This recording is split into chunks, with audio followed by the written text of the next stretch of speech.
Hi friends, నేను మీ సనీని. Welcome back to my YouTube channel crack informations. Andhra Pradesh లో రాష్ట్ర వ్యాప్తంగా ఆగస్టు 15వ తారీఖు నుంచి మహిళలందరికీ కూడా ఉచిత బస్సు ప్రయాణ పథకం అమలవుతుందండి. దాని గైడ్ లైన్స్ ఇప్పుడే గవర్నమెంట్ ఆఫ్ ఏపీ విడుదల చేసింది.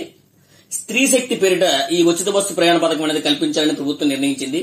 5 కేటగిరీ బస్సుల్లో ఈ సౌకర్యాన్ని మీకు అందించబోతుందండి. ఫస్ట్ వన్ ఏంటంటే Palle Velugu, second one ultra Palle Velugu, third one city ordinary, fourth one metro express, fifth one express. ఈ 5 సర్వీసెస్ లో కూడా మీరు ఉచితంగా ట్రావెల్ చేయొచ్చు. బాలికలు, మహిళలు, ట్రాన్స్జెండర్లు తగిన గుర్తింపు కార్డు చూపించి ఈ ఉచిత ప్రయాణం చేయొచ్చు. ఇక్కడ గుర్తింపు కార్డు అంటే మీ పాన్ కార్డు అవ్వచ్చు, ఓటర్ ఐడి అవ్వచ్చు, ఆధార్ కార్డు అవ్వచ్చు. మీరు ఏదైనా తగిన గుర్తింపు కార్డు చూపించి మీరు ఈ 5 సర్వీసులు కూడా మీరు ఉచితంగా ప్రయాణం చేయొచ్చు. అయితే ఈ ఫ్రీ బస్ సర్వీస్ అనేది ఏ సర్వీస్ కి వర్తించదు, ఇది కూడా మనం తెలుసుకోవాలి.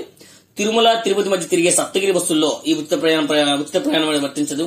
And non stop inter state bus services లో అంటే అంతర్రాష్ట్ర సర్వీస్ బస్ సర్వీసెస్ లో కూడా ఇది వర్తించదు. Saptagiri express, ultra deluxe, super luxury, star lines, AC buses లో కూడా ఈ పథకం అనేది వర్తించదు. అండ్ వన్ మోర్ థింగ్ ఏంటంటే అన్ని ఫ్రీ బస్సెస్ లో కూడా సీసీ కెమెరాలు and conductor body worn cameras కూడా ఏర్పాటు చేయాలని గవర్నమెంట్ ఆదేశించిందండి.